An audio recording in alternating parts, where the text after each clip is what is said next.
আসসালামু আলাইকুম, কেমন আছেন সবাই? আশা করি অবশ্যই ভালো আছেন। যে আপনার যদি হিউজ পরিমাণ টাকা পয়সা থাকে তাহলে নিরাপদ একটা বিনিয়োগ হচ্ছে জমি জমা ক্রয় করা।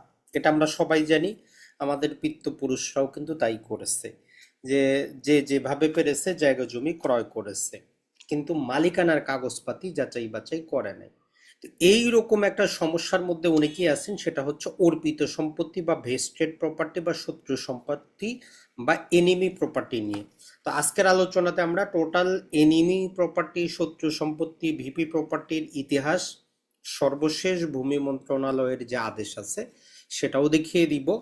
আর একটা কথা মনে রাখবেন, এখনকার যুগেও সবচেয়ে বেস্ট বিনিয়োগ কিন্তু জমিতে। যদি আপনি মালিকানা যাচাই বাছাই করে লোকেশন দেখে যদি বাজার মূল্যে, উপযুক্ত বাজার মূল্যে অথবা তার চাইতে কিছু কম দামে নিতে পারেন, তাহলে রিয়েল এস্টেট ব্যবসাটাও কিন্তু একটা ভালো ব্যবসা। তবে রিয়েল এস্টেট ব্যবসা করতে একটা কথাই বলবো, আপনার কাছে পর্যাপ্ত টাকা পয়সা থাকলেই জায়গা জমি কিনবেন। লোন করে, কিস্তিতে, হাওলাত করে জায়গা জমি কেনার কোনো মানেই নেই। প্রয়োজনে আপনি ভূমিহীন থাকেন, সেটাই ভালো। তবে যদি টাকা থাকে, অবশ্যই অবশ্যই বিনিয়োগের সবচেয়ে ভালো মাধ্যম হচ্ছে আমাদের এই সম্পত্তি, প্রপার্টি। তো প্রথমেই আমরা একটা ইতিহাসটা জানার চেষ্টা করি, এরপরে এখন পর্যন্ত জারিকৃত যতগুলা সরকারি পরিপত্র আছে সেগুলো আপনাদের সামনে আমরা তুলে ধরার চেষ্টা করব। তো আমরা আমাদের পার্শ্ববর্তী যে দুইটা দেশ আছে, ভারত এবং পাকিস্তান, তো এদের যুদ্ধ বিগ্রহ লেগেই থাকে। তো যেটা হয়েছে 1965 সালে, আমরা কি জানি, তাদের একটা কার্গিল নামক জায়গা আছে, এটা নিয়ে উত্তেজনা সৃষ্টি হয়। ভারত এবং পাকিস্তানের মধ্যে যুদ্ধ শুরু হয়। এই যুদ্ধ শুরুটা 6 সেপ্টেম্বর থেকে, যদি আমরা বলি 23 সেপ্টেম্বর পর্যন্ত চলেছিল, মাত্র 17 দিন। কিন্তু এই 17 দিনের মধ্যে নানা প্রকার ইন্টারন্যাশনাল চাপের কারণে যুদ্ধ স্থগিত হয়, সমঝোতা করানো হয়। কিন্তু এই বাংলার ভূখণ্ডে সেই 1965 থেকে আজকে 2025, প্রায় 35 আর 25, যদি আমরা হিসাব করি 60 বছর যাবত আমরা অনেকেই কিন্তু এই অর্পিত সম্পত্তির ভোগান্তি, অর্পিত সম্পত্তির নানা প্রকার জটিলতায় আছি। এরপরে পাকিস্তান সরকার যেটা করে, এই যে যুদ্ধ যখন শুরু হয় 1965 সালে, বিশেষত পাকিস্তান অঞ্চল, মূলত এই বাংলাদেশি অঞ্চল থেকে বিশেষত যারা হিন্দু আছে তারা ভারতীয় অঞ্চলে চলে যাওয়া শুরু করে। তো এই 1965 সালে তারা একটা অর্ডিন্যান্স জারি করে, যে 9 সেপ্টেম্বর, 1965 সালের 9 সেপ্টেম্বর থেকে 1969 সালের 16ই ফেব্রুয়ারি পর্যন্ত, এই দীর্ঘকালীন সময় যারাই পাকিস্তান অঞ্চল ত্যাগ করেছে, ত্যাগ করে ভারতে গিয়েছে, এদেরকে এনিমি হিসাবে ট্রিট করা হয়। এদের রেখে যাওয়া সম্পত্তিকে এনিমি প্রপার্টি বলা হয়। তো সবসময় জানেন, সুযোগ সন্ধানী থাকে, অথবা আপনি টাকা পয়সা দিয়েছেন, জমি রেজিস্ট্রেশন করেন নাই। এই যে 9 সেপ্টেম্বরের পরে যেটা ছিল, রেজিস্ট্রেশন বন্ধ ছিল। তো অনেক প্রকৃত যারা চুক্তি করেছিল তারা টাকা পয়সা দেওয়ার পরেও জমিটা নিতে পারে না, হয়তো হিন্দু ছিল, সে চলে গেছে। আবার অনেকেই এই ডেটের পরে জাল দলিল, ভুয়া দলিল তৈরি করে জমির মালিকানা দাবি করতেছে। এই জন্য অর্পিত সম্পত্তি দাবির ক্ষেত্রে এটা মনে রাখবেন, আপনার যে দলিলটা যে আপনি হিন্দুর কাছ থেকে নিচ্ছেন, সেটা 9 সেপ্টেম্বর 1965-র আগে অবশ্যই হওয়া দরকার। এবং 9 সেপ্টেম্বর, এই যে 16ই ফেব্রুয়ারি, এর মধ্যবর্তী যদি দলিল হয়, ওই দলিলটা ভুয়া দলিল, জাল দলিল। কারণ তখন পাকিস্তান সরকার এই প্রপার্টি রেজিস্ট্রেশনটাই বন্ধ রেখেছিল। এই জিনিসটা কিন্তু আমাদের মনে রাখতে হবে। তাহলে আজকে যে আমাদের অর্পিত সম্পত্তি, এটার উৎপত্তি হচ্ছে ভারত পাকিস্তানের যেই যুদ্ধ 17 দিন ব্যাপী ছিল সেটার, যার কারণে বেশিরভাগ হিন্দুরা বাংলাদেশি অঞ্চল ত্যাগ করে সে ভারতীয় অঞ্চলে চলে গেছে। তো পাকিস্তান সরকার তো এই সম্পত্তিকে শত্রু সম্পত্তি বলে দিল। তো 1974 সালে বাংলাদেশ যখন স্বাধীন হইল পাকিস্তান থেকে, পাকিস্তানদেরকে বিতাড়িত করে, 1947 সালে যেই অঞ্চলে বাংলাদেশ তার স্বপ্ন দেখেছিল, অর্থাৎ নিজের সম্পত্তি নিজে বুঝে নিল, তখন নামটা রাখলো তারা ভেস্টেড প্রপার্টি বা অর্পিত সম্পত্তি, যাকে আমরা বলি যে ভিপি প্রপার্টি। এগুলা জেলা ভিত্তিক হওয়ার কারণে আমাদের যতটা জেলা আছে, অর্পিত সম্পত্তির প্রতিটা জেলায় তাদের রেকর্ড আছে। আপনার সম্পত্তি যদি অর্পিত সম্পত্তি হয়, গেজেট প্রকাশিত আছে, বাজারে পাবেন, অথবা জেলা প্রশাসকের কার্যালয়ে পাবেন। এরপরে এই সম্পত্তিগুলা নানা প্রকার ভাবে কিছু সরকার দখল করে, সরকার কিছু ইজারা দেয়, কিছু ব্যক্তি মালিকানার মধ্যে থাকে। তো এইভাবে সরকার যেটা করলো 2001 সালে সরকার চাইলো যে এই সম্পত্তিগুলা প্রকৃত যারা হকদার, যদি প্রকৃত মালিক পাওয়া যায় তাদেরকে ফেরত দেওয়া হবে, বাকিটা সরকার চিরতরে সরকারি খাস সম্পত্তি হিসাবে নিয়ে নিবে। এরপরেও কাজটা করা হয় নাই। 2011 সালে আবার সংশোধন করা হয়েছে, আইনের মধ্যে ত্রুটি বিচ্যুতি ছিল। এরপরে 2012 সালে এসে সর্বশেষ তারা এমন একটা কন্ডিশন নিল, বললো যে অর্পিত সম্পত্তিগুলোকে আমরা দুইটা ক্যাটাগরিতে ভাগ করতেছি, এ শিডিউল এবং বি শিডিউল। এ শিডিউল সেই সম্পত্তি যেগুলো সরকারের দখলে আছে, সরকারি বাড়িঘর আছে, অফিস আদালত আছে, পুলিশ স্টেশন আছে, অথবা সরকার কাউকে লিজ দিয়েছে। আর বি প্রপার্টি যেগুলো অর্পিত সম্পত্তি কিন্তু সরকারের দখলও নাই, কোনো ব্যক্তি মালিকানার সম্পত্তি আছে। এই রকম দুইটা ধারায় তারা বিভক্ত করলো। করার পরে 2012 সালে তারা বিধিমালা অবমুক্ত করে বলল যে এই যে বি প্রপার্টি যেগুলো ব্যক্তি মালিকানায় আছে, অর্পিত সম্পত্তি শিডিউল, এগুলাকে এমনভাবে বাতিল করা হইল যে এই সম্পত্তি কোনোদিন অর্পিত সম্পত্তি তালিকায় আসে নাই। কিন্তু যেহেতু সরকারি রেকর্ডে এগুলো একের এক খতিয়ানে চলে গেছে, তো এগুলো অবমুক্ত করতে হইলে আপনি যে সম্পত্তিটার মালিক, আপনি যে তার কাছ থেকে কিনছেন, অথবা আপনি যে এর প্রকৃত হকদার, এর ডকুমেন্টসও আপনাকে যাইতে হবে, মানে আপনাকে দলিল দেখাইতে হবে, তবে আপনার নামে হবে। তো এখন পর্যন্ত সেই জ্বালাটা আমাদের সবার আছে। কারো কাছে হয়তো প্রপার ডকুমেন্ট নাই, কারো কাছে চুক্তিটা নিবন্ধিত হয় নাই, কারো কাছে রেজিস্ট্রেশন হয় নাই, এটাই হচ্ছে সমস্যা। এরপরে 2000 যেই আমরা এই যে 13 সালে সরকার ওই যে শিডিউল ছিল সেটার মধ্যে আবার কিছু চেঞ্জ করে একটা সময়সীমা তারা দিয়ে দেয় যে এত দিনের মধ্যে আবেদন করতে হবে। তো আবেদনগুলা এখনো এখনো যদি আমরা দেখি, আমরা শিডিউলটা দেখাবো।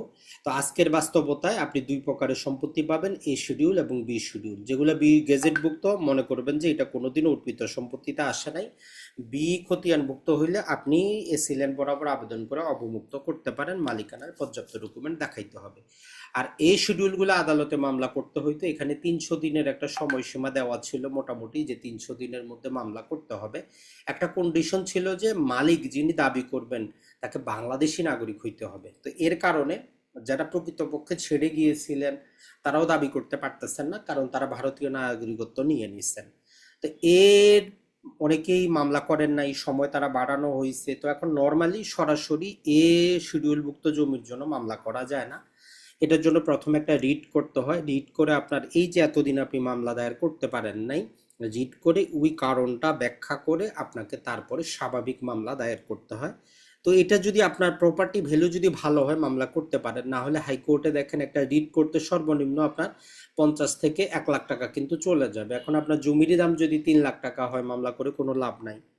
আর ফাইনালি ওভারঅল হাইকোর্ট থেকে সেটা অবমুক্ত করে নিয়ে ফাইনালি আসতে আপনার 5-10 লাখ টাকা খরচ হবে। এই জন্য 30-40-50 লাখ টাকার সম্পত্তি না হইলে মামলা না করাটাই বেস্ট। তো এখন আমরা দেখি সর্বশেষ পরিপত্রটা একটু দেখার চেষ্টা করি, এরপরে আগেরগুলো আমরা দেখাবো। তো এটা হচ্ছে 5ই মার্চ 2024, মানে ওই স্বৈরাচারী হাসিনা যাওয়ার কয়েকদিন পূর্বেই। তো এখানে তারা 2013 সালে 28-এর একটা ধারা যুক্ত করা হয়েছিল। তো ওই ধারাটা যদি জাস্ট আমরা এখানে একটু দেখানোর চেষ্টা করি, যে এখানে তারা একটা ধারা দেখিয়েছিল 28-এর সেটা সম্পূর্ণ এখানে দেওয়া আছে 28-এর তো এটা আমরা দেখাবো আপনাদেরকে। তবে মূল জিনিসটা বলে দিই, তাইলে আপনারা বুঝতে পারবেন সহজেই। সর্বশেষ যেহেতু পরিপত্র, 1 নম্বরে তারা বলতেছে যে তফসিল বাতিল হওয়া সত্ত্বেও উক্ত তফসিল সম্পত্তিতে সরকার বা কোনো ব্যক্তির স্বার্থ যদি থাকে, প্রচলিত আইনের অধীনে প্রতিকার লাভে কোনো আইনগত বাধা থাকবে না। মানে কথাটা হচ্ছে যে মাঝখানে যে 60 বছরে চলে গেল, যদি ওই সম্পত্তিতে আপনার কোনো দাবি থাকে, যদি আইনগতভাবে ওই দাবিটা আপনি দাবি করার মতো পর্যাপ্ত কোনো প্রকার গ্রাউন্ড থাকে, আপনি দাবি করতে পারবেন।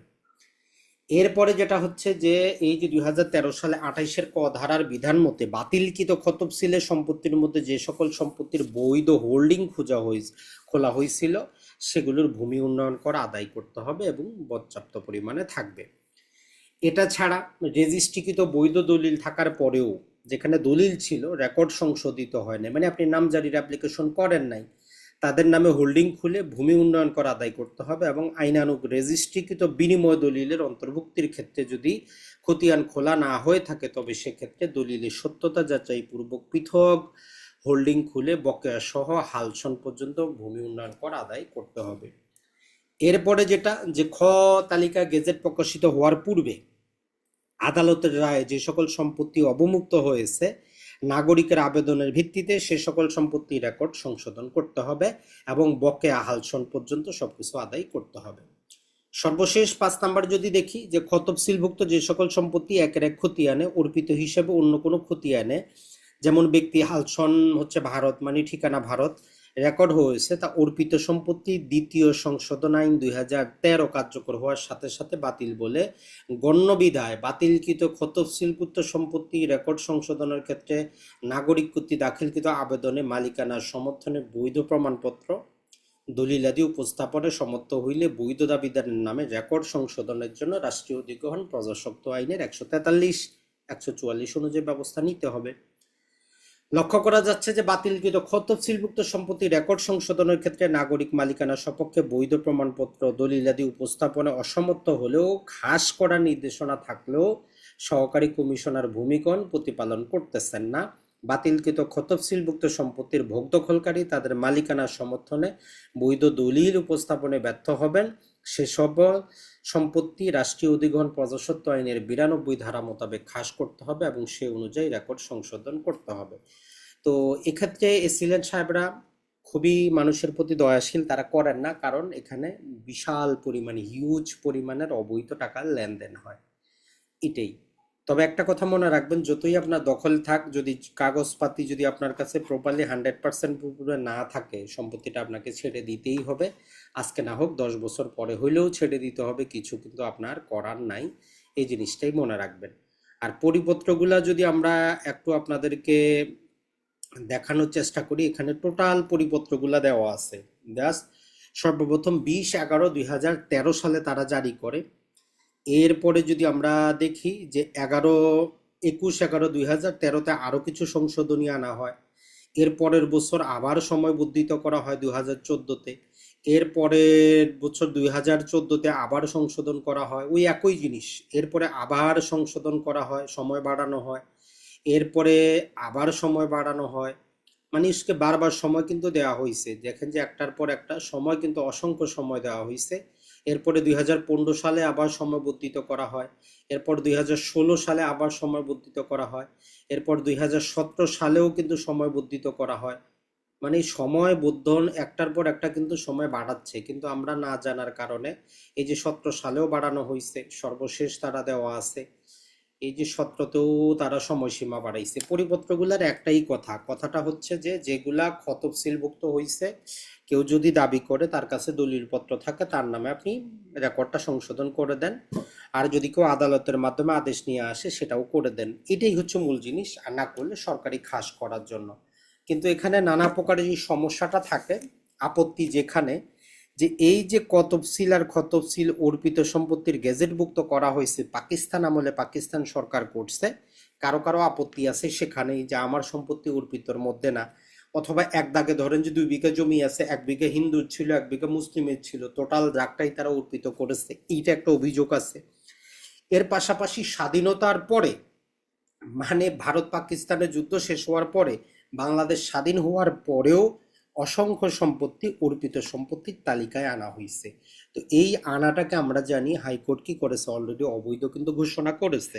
তো দেখা যাক কি হয়। তবে আপনার এখন আবার বলবো, আপনার যদি শিডিউলভুক্ত হয়, যদি জমির দাম ভালো হয়, তাহলে হাইকোর্টে রিট করে আপনি মামলা দায়ের করতে পারেন। আর তফসিলভুক্ত হইলে উপযুক্ত প্রমাণাদি থাকলে এসিল্যান্ডের কাছে আবেদন করতে পারেন। ভালো থাকবেন, সুস্থ থাকবেন। আর অর্পিত সম্পত্তি যতদিন পর্যন্ত এটা সমস্ত কিছু ক্লিয়ারেন্স আসে, ওই ব্যক্তির নামে নামজারি খাজনা খারিজ না হচ্ছে, টাকা বিনিয়োগ করবেন না, ক্রয় করবেন না। মনে রাখবেন, আপনি যে বিনিয়োগটা করতেছেন এই বিনিয়োগটা যদি আপনি ব্যবসা হিসাবেও নেন, বিক্রি করতে যখন যাবেন কাগজপাতিতে ভেজাল থাকলে দাম পাবেন না। অথবা আপনি যদি ভবিষ্যৎ প্রজন্মের জন্য রেখে যাইতে চান, কাগজপাতিতে ডিফেক্ট থাকলে 50 বছর পরে হইলেও আপনার ফ্যামিলি পরিবারের লোকটা ভেজালে পড়বে, আদালতে দৌড়াইতে হবে। তো এর জন্য যেখানেই টাকা পয়সা বিনিয়োগ করবেন মালিকানা 100% রূপে ক্লিয়ার, ক্রিস্টাল ক্লিয়ার, যাচাই বাছাই করে টাকা পয়সা বিনিয়োগটা করবেন।